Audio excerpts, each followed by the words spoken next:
Okay, hello and welcome to your Social Now What? This is Social Media Marketing 102. Thanks to everybody that was here for 101, and this is a follow-up to 101. And if you you were not able to get in on 101, no worries. I am running that one again if you would like to participate in that. I do webinars usually one a week as part of my system with everybody under my umbrella of Constant Contact and also eBay. So moving right along, just give me a minute to introduce myself. My name is Dana Crawford, and I am an authorized local expert and solutions provider with Constant Contact. I've been with them since 2007. I'm based in Ocala, Florida, and here is my contact information if you want to reach out following this session. You can send me an email or find me on Facebook or Twitter and just give me a shout out. If you're not familiar with Constant Contact, they offer engagement marketing tools to help you create newsletters and announcements, offers and promotions, feedback and surveys, and events and registrations. You'll also get free coaching for your small business or nonprofit. And not only will you get free coaching with Constant Contact, but you will also get personalized help from myself. And you can schedule a free 15-minute phone call with me anytime via my website, and that's involved with email marketing or Constant Contact.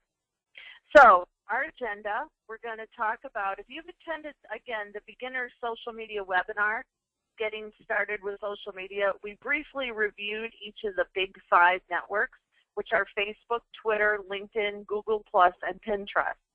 So you could get a better idea of what each channel was about. Today's webinar, we're going to go more into depth into each of these social networks, and that's why we're here today. You want to make sure that you're using the right social media network to promote your business or nonprofit. Each of these channels is a little bit different. Some may be a good fit for you and some may not, and that's okay. You don't need to use every social network. We're going to help you find out what's right for your business so you can focus your time on the social networks that matter for you and your business. So within each network, we'll look at the following. You're going to see, is it right for you? You're going to be able to ask these questions and get those answers. And we'll show you how to create content specifically for each network.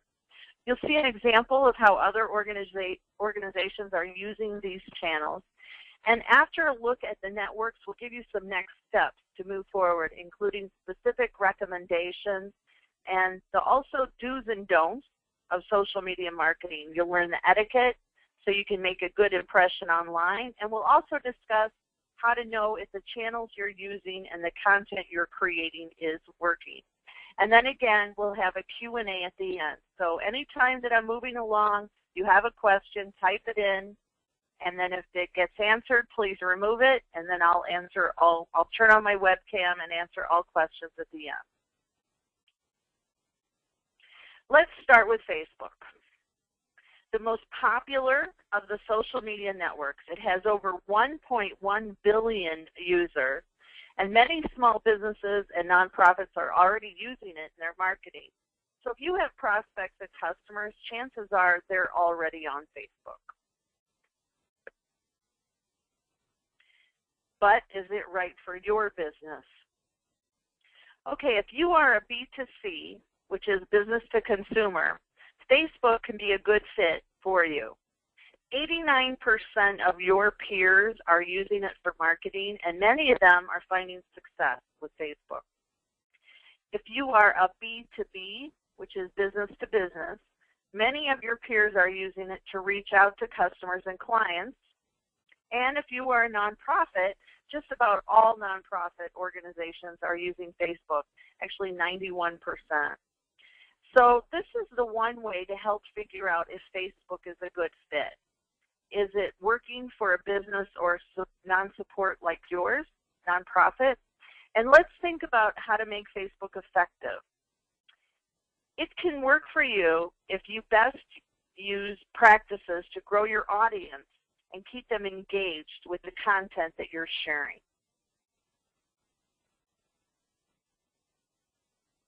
Here's some realities about Facebook marketing. There are some practical things to consider. So you need to be visible and active to reach your fans and keep up with the conversations happening on Facebook. You need resources for Facebook marketing. You do need to make some time for doing it, adding it to your week. The amount of time is up to you.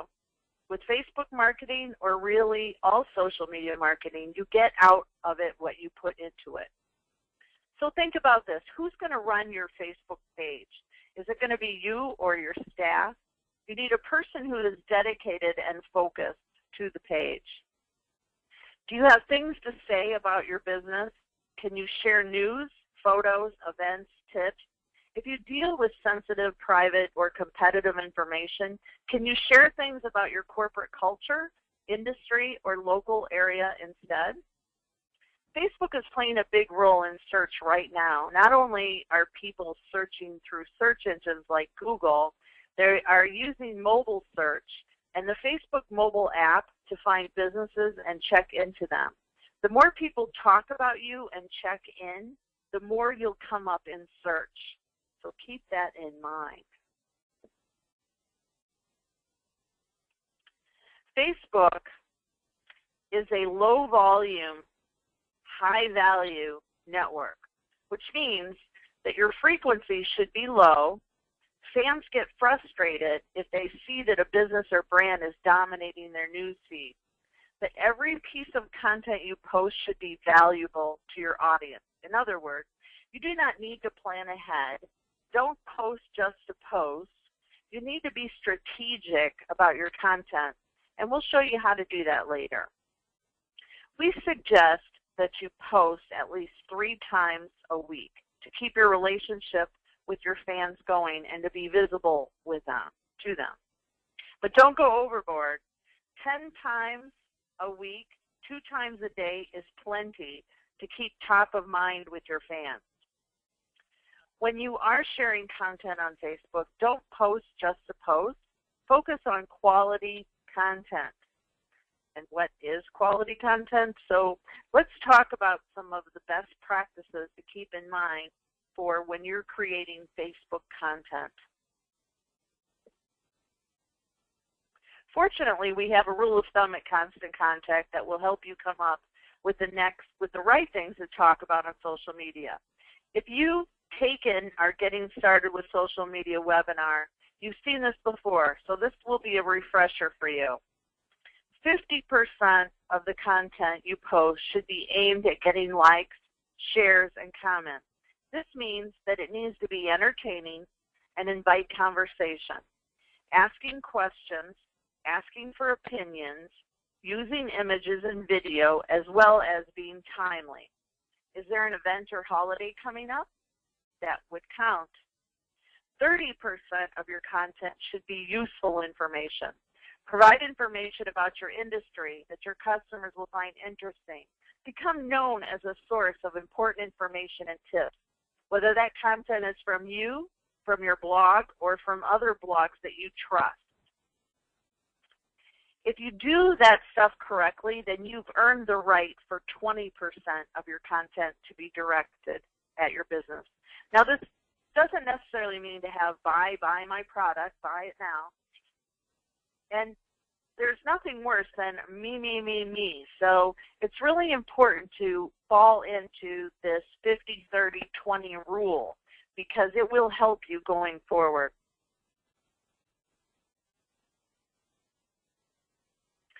Text updates are really quick and easy way to update your Facebook fans, and you can get some great interactions if you do them right. So here, let's have some examples.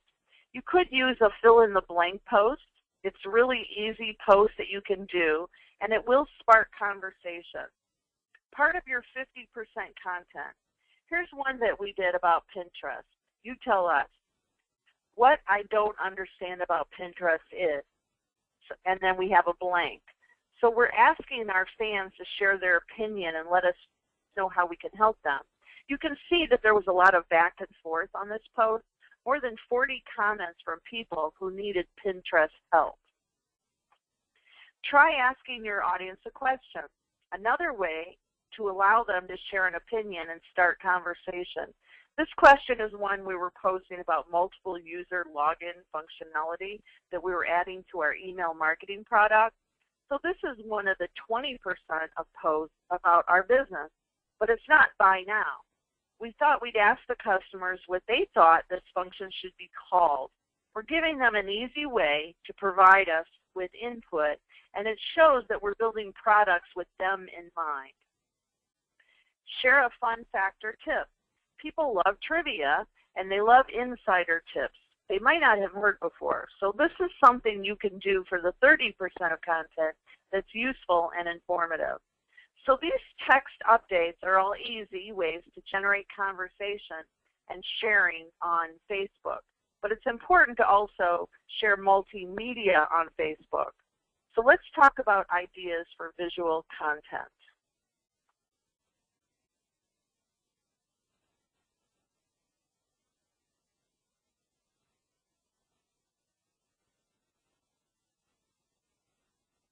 Okay, visual content is an important part of not only your Facebook marketing, but any social media marketing you do. 90% of information transmitted to the brain is visual.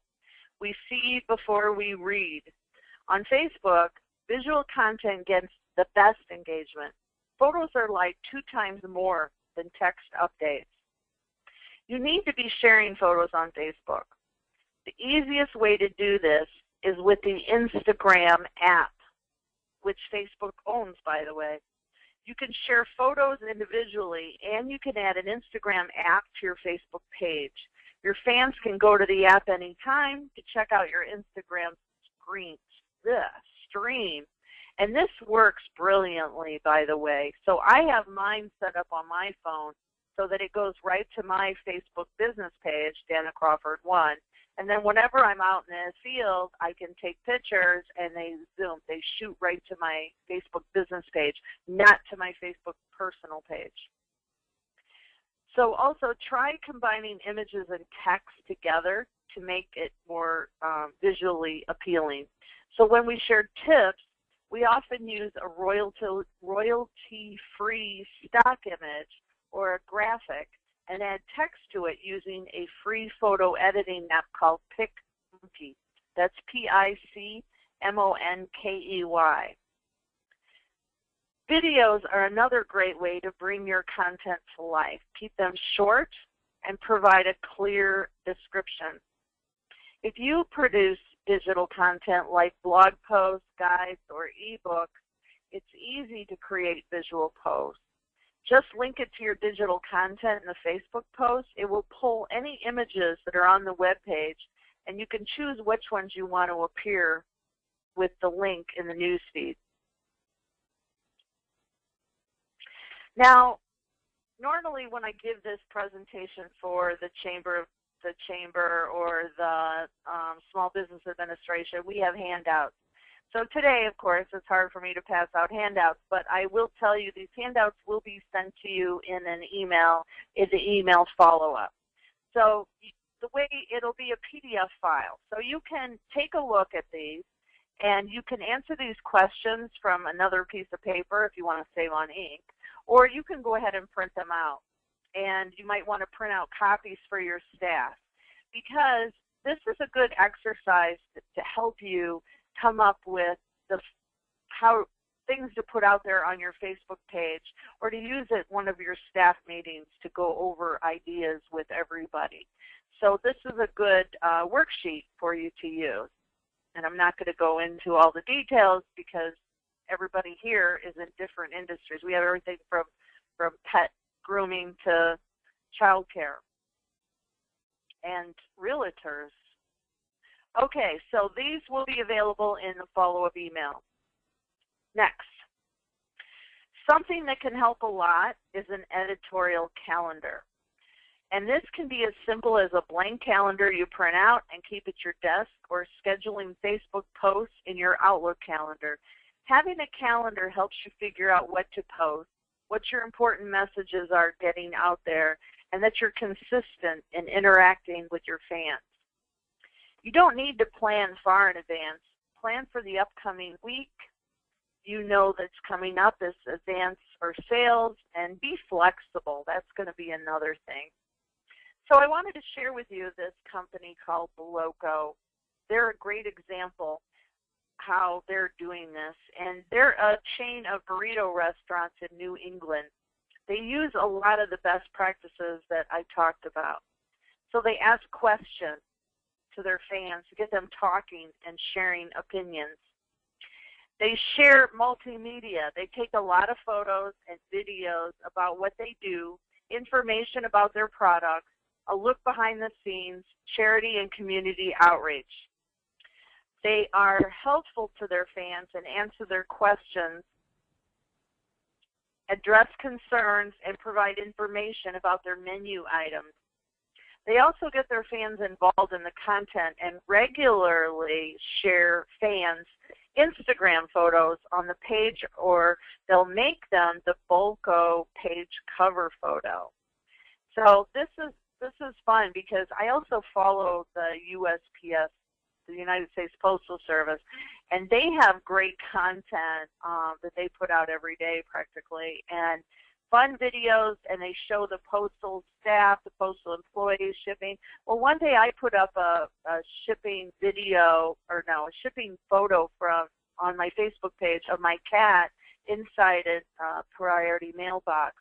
And the post office actually on social media contacted me and asked me if they could use my photo. And I was like, oh my gosh, that is so cool. Of course you could use it. And I had to digitally sign a piece of paper and give them the rights to use my photo.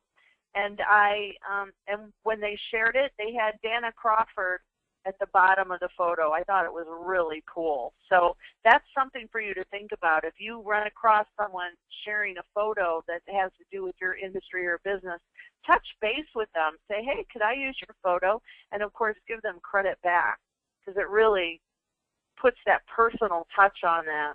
And look at me now. I'm talking about the post office even more. All right, so what do you do next? If you are using Facebook for your business, what are some things you can try next? We have 3 suggestions for you. Try a fill-in-the-blank or question post, number 1. Create and share visual content. And number 3, monitor your page. Is their content engaging? And I'll share with you my little tip, what I do. I'm all about the timer method. And I use a timer on my cell phone. Oh, crap, my battery's going low. I gotta plug it in. I would have lost you had I not caught that. Hold on. Okay. We're back on the charger. So what I do is I set my timer, and on my calendar, I'll say, okay, Tuesday, I'm going to engage on Facebook at some point in the day. So I know Tuesday is my engagement day. And what I'll do is I'll say, okay, I have a free hour now, and I'll sit down and I'll turn my timer on for an hour, and then I will start engaging. I usually start with my feed, or I start with my business page, and then I compliment, I comment, I say hello, and I just spend quality engaging time for the next hour. And when that timer goes off, I'm done. I walk away and I go do something else. And I actually use that timer method for all of my everything that I do. And yeah, so those of you that are eBay sellers might want to join me on my time management webinar. It's this Sunday. And you could just go to powersellingmom.com/webinars. All right, Twitter. How many twits are in the house? What Twitter makes stand out from the other social networks is it's the fastest growing, the fastest moving. When you check out Twitter, you'll see tweets posted in real time. And there's a lot being posted at a rapid pace. It's become a place to catch breaking news. Twitter has over 500 million users, and 400 million tweets are posted daily through Twitter. And it's one of my favorite personal marketing tools. I get a lot of business. I get a lot of traffic to my website because of Twitter. But should you use Twitter for your business? So here we go. There are a lot of B2C, business to consumer, on Twitter at 80%. As far as B2B, business to business, slightly more are using it at 85%. And lastly, nonprofits are using Twitter as well, but at a smaller rate. So this is the landscape for your peers. So is Twitter right for you? Twitter is a fast-paced network of real-time conversation. It's a hungry beast, so you need the resources to feed it. The first of those, just like Facebook, is a resource dedicated to Twitter, time and staff. You need someone to spend time finding and sharing content on Twitter. It's important to share content you created, but it's also important to curate content. Curating content means that you're sharing content you found on other websites or blogs. That's one of the things that can help you form relationships through Twitter. People love it when you share their content. I know I do. And I'm willing more to have a public conversation with you on Twitter and thank you or your staff. I actually have an alert set up on my cell phone that if somebody mentions me on Twitter or they retweet some of my content, I get an alert on my cell phone so I can tend to it right away. I can thank them or make knowledge of it right away. Having a resource for monitoring Twitter to keep track of what's being said, and as I said, I use my cell phone for that so I can take immediate action. I also use a site called twitterfeed.com, and it is my ultimate favorite. I'm tweeting right now. I actually have tweets going out every 30 minutes, and I use the resource called twitterfeed.com. So you might want to check that out. They have tutorials there. It's pretty easy. You can really build your brand and reputation on Twitter. The most content you share that you create, and the more interesting and useful content you share that's being created by others, you'll show that you're an expert in your industry. Claim it, be it. I'm an expert. I'm an eBay expert, and I'm a constant contact expert. Those are my two main fields of expertise. So I claim it and put it out there in the universe. So you should do the same. Twitter is a high-volume, low-value network. It's different from Facebook. This means because of the high volume of conversations happening on Twitter, you need to tweet several times a day. The tweets don't have to have that high value like Facebook posts. Your tweets need to be interesting to your audience, but they don't have to be as carefully crafted as your Facebook post. We suggest that you post at least 5 times a day to be visual in that high volume stream of content that's happening on Twitter. And as I mentioned, I personally try to have my tweets going out about every 30 minutes actually. There's no maximum recommendation for tweets, but make sure you are spacing them out over time. Don't send all of your tweets out at once within the hour. That's silly. Your content will dominate the feed and you'll lose. People will unfollow. So when you are sharing your content on Twitter, quantity is super important. Remember, the pace of information being shared on Twitter is fast. That's a lot happening at once. So be visible. Watch your timing, and your tweets will get noticed as part of the Twitter conversation. And I'll tell you, when you look at my Twitter account, I think I have, 30,000 followers. And the reason that I was able to grow that so tall is because I share celebrity gossip, which is like a downfall of mine. But I like the Kardashians. Sorry, those of you that don't, but I do like it, and I like to share information out about them. But in between, when I have something going on eBay and I put that in there, it gets a ton of attention. And then when I'm doing a webinar, I get a lot of attention and so on. So it's always there when I need it. So when you're sharing content on Twitter, it's either going to be content you created or content you found on other websites or blogs. which again is known as curated content. It's important to strike a good balance of content. Definitely share your blog posts, your news, your information about your business, sales, but it's okay to share something that someone else wrote. And that's what I mentioned. I share USA news. There's big one that everybody shares is Mashable. That's very common. Or whatever industry you're in. So those that are in the pet care industry, you might want to go to a healthy living pet site, or whatever industry you're in that is going to share information that's valuable and helpful to your readers, not competitive information, not for people to go buy products from some other people, but information that will complement your business. So here's a blog post that Constant Contact shared on Twitter, and it was written by someone on staff. And there's one they shared from a blog called All Twitter. The key is both these tweets contain links to something our audience would find interesting. So it's a good idea to also retweet.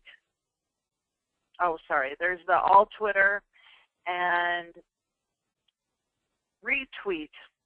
This is another term. I know when I was trying to explain this to my mother, it was like, forget about it. But retweet, it just means that you're resharing what you put out there, and people reshare your content. And as I mentioned, I get a notice on my cell phone when someone retweets. And it's also a good idea for you to retweet other people. So please retweet me, which basically means to reshare my tweet. It means that you thought my tweet was important or interesting enough to share to your followers. And again, I'll get a notice on my cell phone that you retweeted something. It's also important to think about hashtags in your tweets. A hashtag is putting the pound symbol in front of a word or phrase.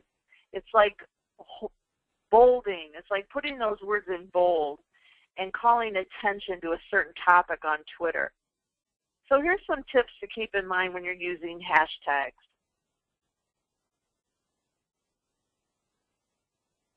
So you know what a hashtag looks like, but what exactly is it?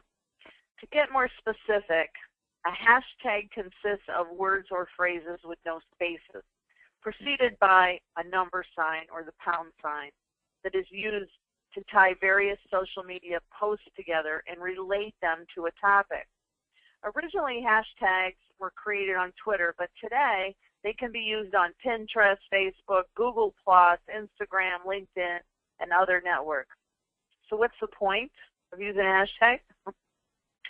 It's to help group tweets that are part of a conversation around a live event or a certain topic. By clicking on a hashtag in a social post, that social network will automatically curate and display a feed of all other messages also incorporated to that same hashtag. So hashtags let you add content to a post and show that it's part of a larger discussion. To create a hashtag, simply include a number sign or a pound sign in front of a word or phrase without spaces. Before you create one that's just for your business, do a search for it first just to make sure no one else is using it. I know I didn't think of that when I created a hashtag for Power Selling Mom with PSM, and come to find out there was like some people, I don't know, they were in Germany or they were in some other country, and that hashtag was associated with some kind of foreign language. So I don't know if it's good content or not, so I had to quit using that. So make sure that you research the hashtag to make sure it doesn't point at something negative or embarrassing. Too many hashtags look spammy. And research has shown that engagement drops when a tweet has too many hashtags. So keep your hashtags short and sweet, easy to spell, and easy to remember.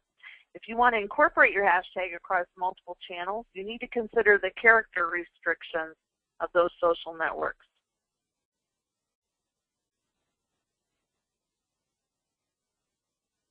All right, text updates. So what should you be posting on Twitter? Your tweets can be just tweets, a simple statement, a sentence, a question, that starts or contributes to a conversation. A tweet can be a post, a link, and then it'll bring in the words from the link. You can have facts, a tip, a status, or even a quote. And quotes I love. They're really easy to set up. So here's what I do. Here's one of my insider tips for you. I use a site called Hootsuite.com, Hootsuite. And on Hootsuite, I pay $5.99 a month because I have multiple accounts on it, but it's free for many. So when you join Hootsuite.com, you can schedule your tweets for however long you want. And so what I do is, like, I'll look for quotes on, say, Father's Day, and I'll look for Father's Day quotes. And then I'll put them all to tweet out every hour on the hour on Father's Day, and I schedule them way in advance. And I can get, usually in the first week or even in 3 days of the month, I can get all of my tweets set up for the whole year when it's holidays or quotes using Hootsuite. So just a friendly tip for you. Visual content. You can also share multimedia on Twitter. Photos, videos, they show up in the stream. So make sure you post photos about your company, your product, and share videos you've created. Remember when I mentioned PicMonkey earlier in Facebook? You can use that free tool to create graphics or word images and post them on Twitter as well. Whether you're sharing visual content, make sure you call attention to what you're sharing in the text of the tweet to get people's attention. I also have my YouTube channel set up so that when I post a video on YouTube, it automatically goes to Twitter. So that's another angle that you can use. All right, moving right along. Again, here is the handout for the Twitter exercise that you can print out and share, and it'll be included in the email. So how others are using it. Let's take a look. The Currier Museum of Art is a nonprofit art museum in New Hampshire, and they've built a successful Twitter following. They inform their followers about news at the art museum, new exhibits, classes, and events like this image of their New Year's Eve party. They educate by sharing fun facts about the art and artists they exhibit. This tweet shows the term for African exhibits. That's a fun fact. They retweet other people, and they curate content. So they bring in other sources from other artists. What to do next? Tweet at least 5 times a day. Share curated content. And retweet. And remember to thank followers and people that do retweet you. That's the biggest thing that you can do for your business on Twitter. All right, let's jump to LinkedIn. I get a ton of business from LinkedIn, and I also claim myself as an expert on LinkedIn. And because of that, I've actually been called to be an expert witness in different things. And that's because of that status on LinkedIn. It has more than 238 million members. So if you haven't spent much time on LinkedIn or haven't started using it, LinkedIn is strictly a professional network focused on sharing industry news, tips, and stats, as well as jobs, resumes, and businesses. So is it right for your business? Let's go over the statistics. There are many B2C, business-to-consumer organizations using it at 71%. And then we have 91% business-to-business. And nonprofits, 53%. So it's higher for nonprofits as well on LinkedIn. Is it right for your business? If you are a B2B business to business and you sell products or services to other businesses, you really should be on LinkedIn. But there are plenty B2Cs there, and nonprofits do have a presence as well. Another reason to use LinkedIn is because it's a great place to show your expertise. As I mentioned earlier, you want to claim yourself as an expert, and you can also share email and slide share on there, which is another great thing that I love about LinkedIn. LinkedIn is a low volume, high value network. So it is similar to Facebook, but make sure you're not taking over the newsfeed on LinkedIn with a lot of posts on a daily basis. Do plan them out and make sure one is a valuable post to your audience. You should be posting at least twice a week on LinkedIn to help maintain a presence, and not more than 5 times a week. It's a little different than the fast pace over at Twitter or Facebook. The content you post should be more formal and technical. It should be about your industry, more professional, but everything has to be completely serious. It's not messing about on LinkedIn. You can talk about your company's culture or your industry's culture too, so you could show your personality. But you don't want to get carried away with too many jokes or so. One thing I want to note about LinkedIn, there are 2 kinds of accounts you can have. One is a business page and the other is a personal profile. So this is a business page and this is a personal profile. You can use both for business purposes, but for the sake of today's talk, we're concentrating on what you can do with the business page. It's important for nearly all businesses to have a business page, but for B2Bs, it's really quite critical. One of the reasons for using the business page is that someone's personal profile sticks with them. So if you have someone at your organization that's been really vocal and engaging people on LinkedIn on behalf of your business, those relationships will follow that employee if they move on. So keep that in mind. I've seen it happen. And make sure that you do fill out all of the information.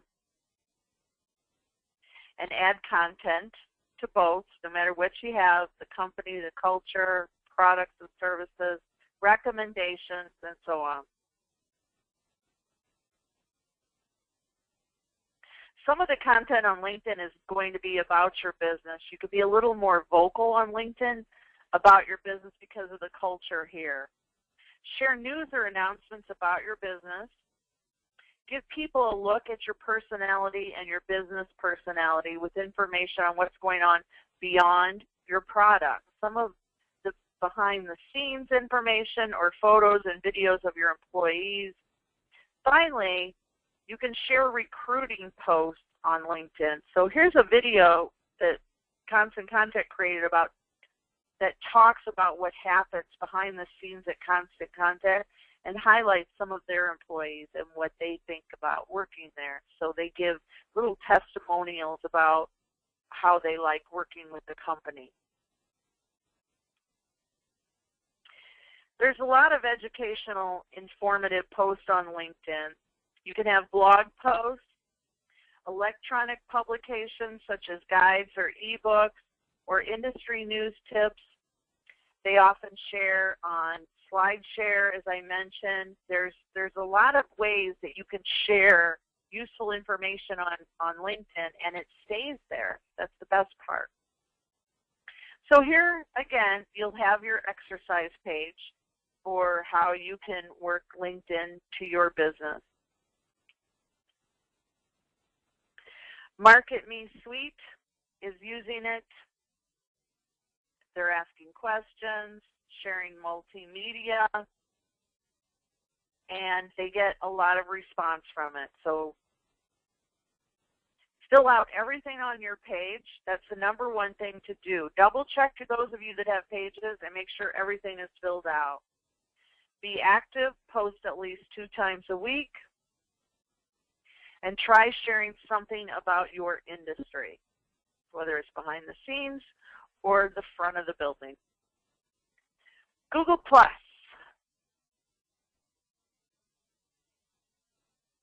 All right, is it right for your business?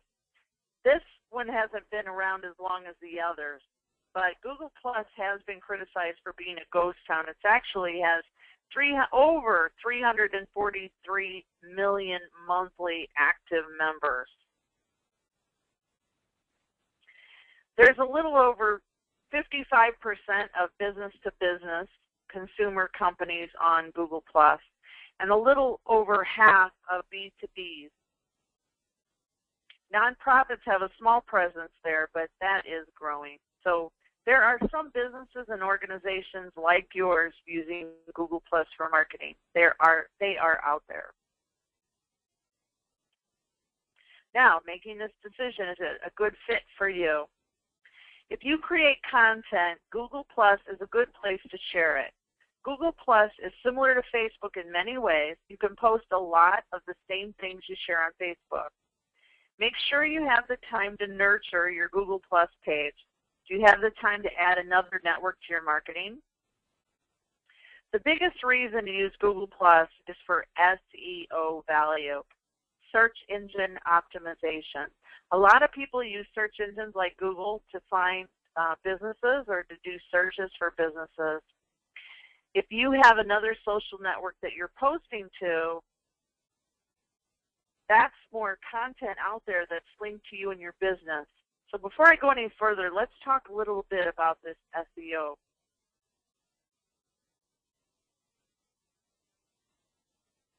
Google uses complex and somewhat secretive algorithms that determine what shows up when a person searches on your business name or brand terms. So, to get found on Google, you want to produce quality content on a regular basis that includes information about you and your business and the keywords you want to be associated with in a Google search.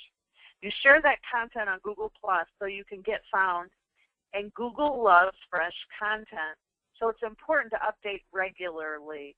One important difference between Facebook and Google Plus content is that Google, the search engine, indexes both Google Plus pages and posts, while on Facebook pages, not posts, are indexed. Only the pages are indexed, not the posts, when it comes to Facebook. Also remember that Google is a robot. So be as descriptive as possible. Don't over-keyword everything you post there, but do make sure your content is keyword-rich. Which brings me to the final point, which is Google loves Google. This is the main reason you should be on Google+. You can use search engine optimization to a much greater advantage and increase your digital footprint if you utilize Google's own social network. When someone does a search on Google, it's going to look at its own resources first, right? So a presence on Google Plus will help to push you further to the top of a search. It is awesome.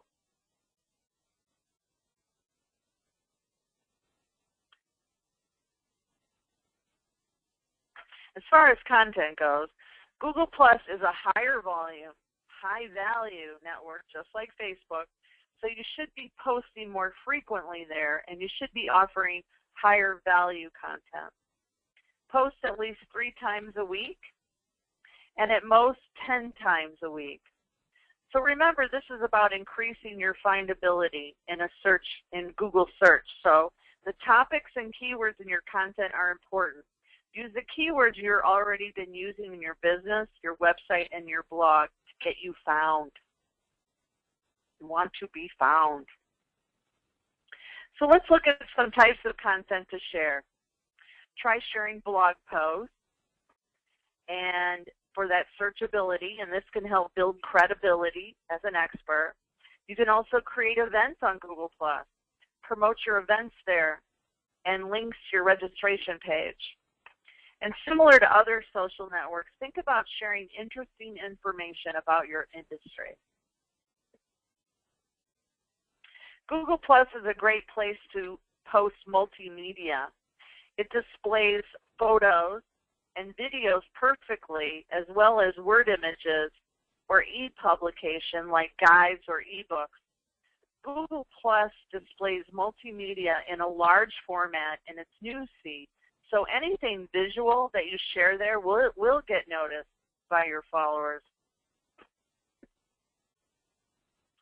So again, here will be your sheet for you to print out and use going forward as your homework, working on what you're going to post on Google+.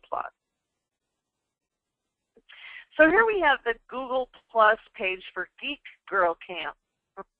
I love these girls. They're an educational organization, so they do write a lot of blog posts to help their clients solve problems, and they share those on Google+. They also talk about what's going on in the industry and share the latest reports. And they have lots of events and use Google+ to announce the events, post reminders, and they share photos of what's going on and behind the scenes of the events. Geek Girl also shows off their personality by sharing funny pictures and quotes. Their audience is a lot like them, so they share the same kind of humor. So clever those girls are. So now that you know a little bit more about Google+, what do you do next? Share blog posts you've written to help with your searchability. Try sharing multimedia or photos or videos on Google+. And make sure you use keywords in the blog post or text updates to multimedia descriptions to help you get found in search. Next, we have Pinterest. It is the third largest social network in the U.S. Over 15% of all American internet users are on Pinterest. It drives more website traffic than Google+, YouTube, and LinkedIn combined. And that's because a lot of people come to Pinterest with a shopping mindset. They're looking for items they want to buy. Pinterest referrals spend twice as much money as referrals from Facebook. If you haven't already jumped on the Pinterest bandwagon, now is a good time to take that first step. So let's take a look if your peers are using Pinterest. More than half of B2C, business to consumers, are on Pinterest. As far as B2B businesses, it's a little smaller at 34%. And fewer nonprofits, almost a quarter, are using Pinterest. So is it right for you still?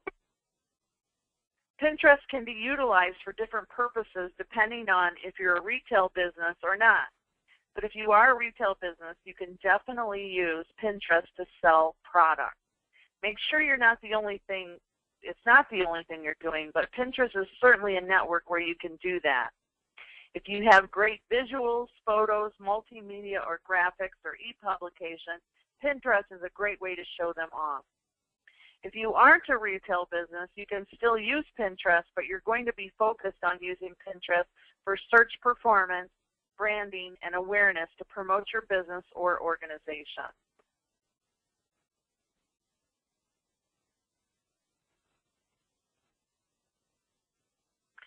So, Pinterest is a high-volume, high-value network.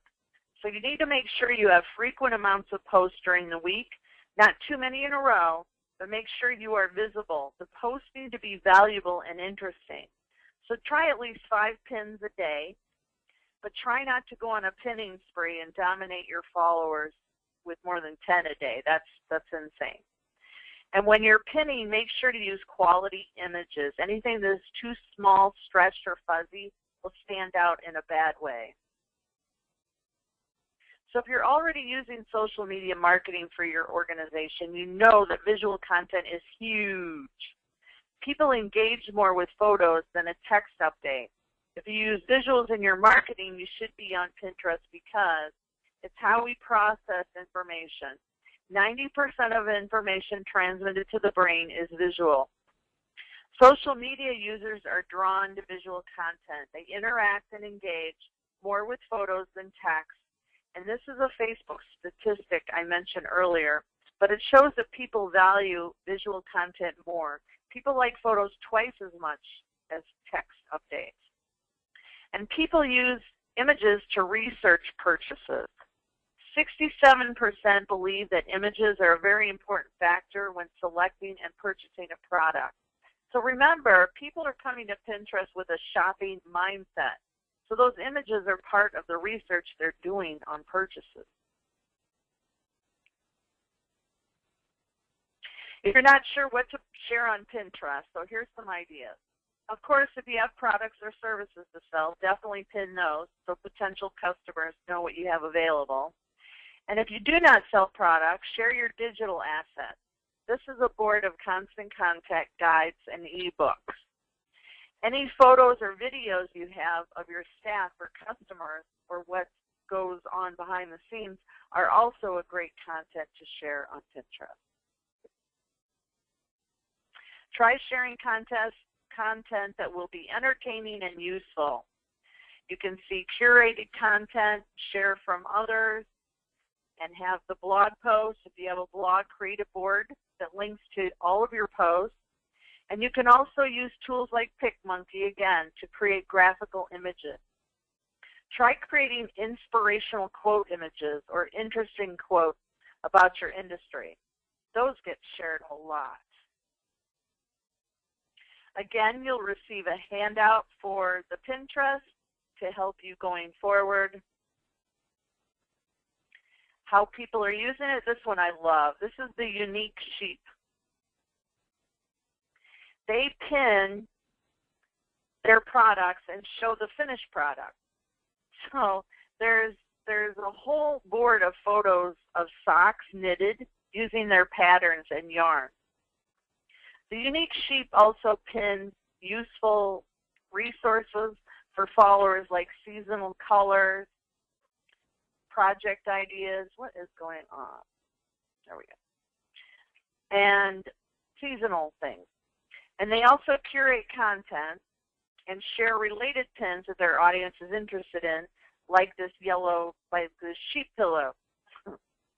And the Unique Sheep staff is also active on Pinterest. They have a whole board of craft projects, recipes, how-to tips that the staff members have found on their Pinterest board. So they try them out and report back on what worked and what didn't. I love that idea. So what do you do next? Create 3 to 4 boards to start with a focus on topics your audience is interested in. Make it easy for your audience to pin content from your website. Make sure you install the Pin It button, and you can find that on Pinterest website at about.pinterest.com/goodies. As you pin, make sure you're using the right keywords in your description so your pins are easy to find, and provide a link directly to where people can purchase something or access the content on your website. So I know we've covered a lot today, and you know more about Facebook, Twitter, LinkedIn, Google+, and Pinterest. You know if your peers are using these networks and what you can do with each of them to promote your business or nonprofit. So what are your next steps for social media marketing with these channels? First of all, it's important to keep these do's and don'ts in mind as you use social media to market your organization. Don't leave your social media pages or profiles empty. Having an incomplete page not only looks bad, it may look like you're not active or interested in connecting with customers online. It's important to talk about your business on social media, but don't just talk about yourself every time you post. The best way to use social media is to help people solve problems and share interesting, entertaining content. You don't want to come off as it's all about me, me, me, me kind of person. Find a nice balance between promoting your business and offering your audience relevant content and solutions. Infrequent posting and posting too much are things you want to avoid. Be active, follow our suggestions for the minimum amount to post on each channel so people know you're serious.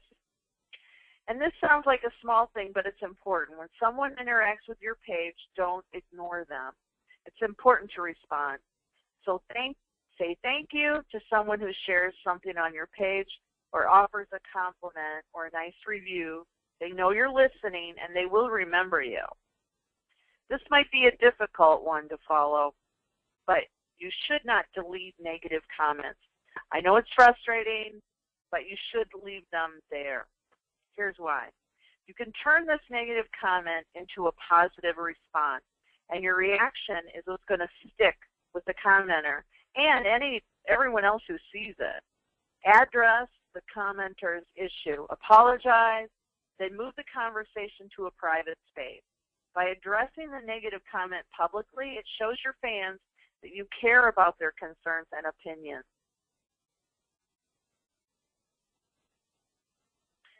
And if you share a link, a photo, or a video on social media, don't just post with the content and walk away.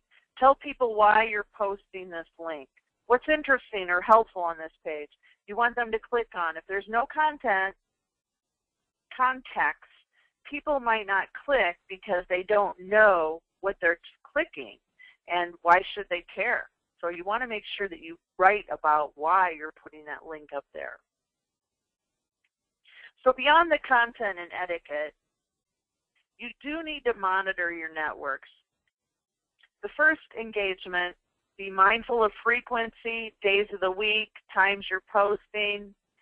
You also can see what kind of results you got. It's good to check.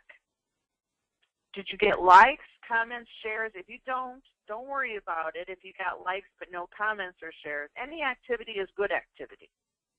Another benefit of that engagement when someone likes, comments, or shares your content is that it's being seen by their network, which can help you grow your base.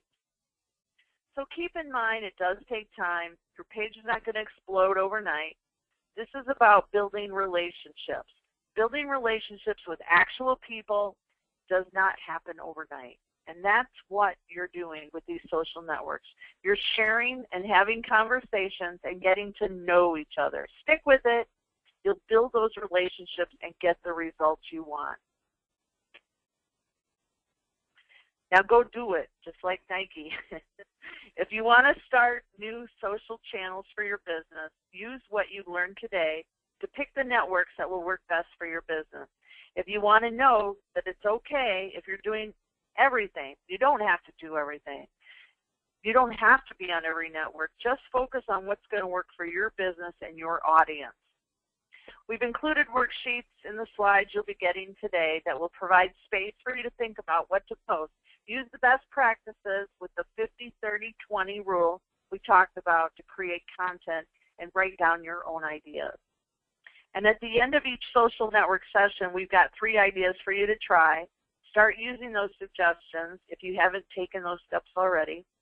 And it's important to keep tabs on what's working and what's not. Look for audience engagement with your content.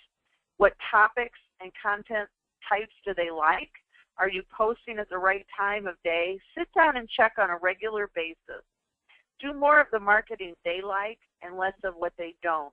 So pay attention to what is working and try to create more content based on what works. And forget about the ones that don't work. And that's that in a nutshell.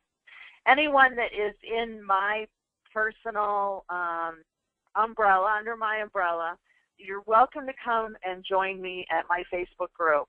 And this is what it looks like. It's facebook.com/group/ConstantContact1. And this group is focused with, I run it, and I'm available to help. And I also put my replays up there as well. Those of you that are not using Constant Contact yet and would like to take it out for a spin, this is the basic outline of the prices and what they include. So you can see my favorite is the Essential because I'm a huge fan of the campaigns and the autoresponders, and especially the integration reporting and sending it and sharing it on my Facebook pages. Great help.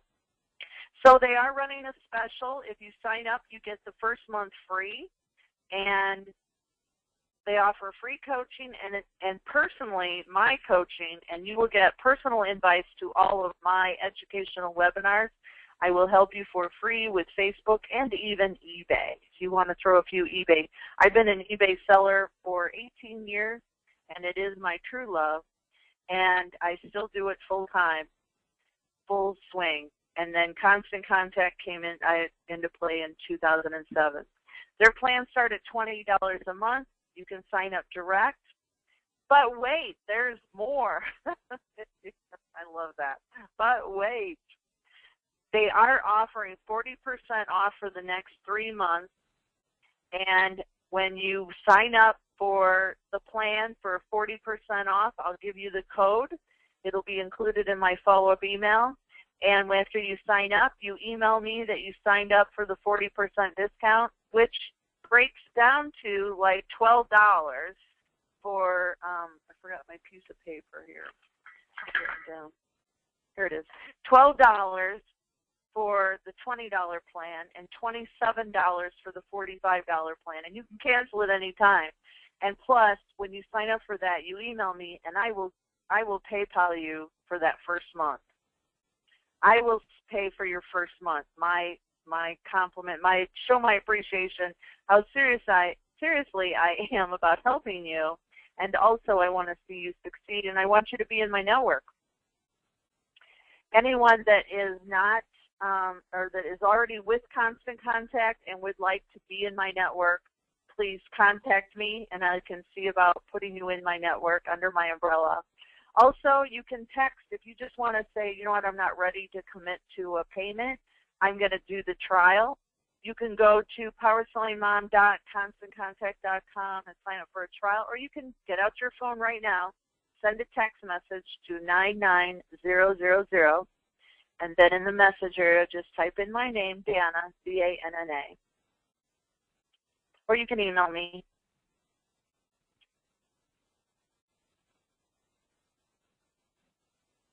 Again, 40% off. All of my contact information will be available in the follow-up email you'll be receiving. I am available for public speaking if you need a speaker for an event, and also any of these topics. So I'm going to go ahead and stop the recording. Watch your email inbox for a copy of the replay, and I'll turn on the webcam and answer questions. So thanks for joining me.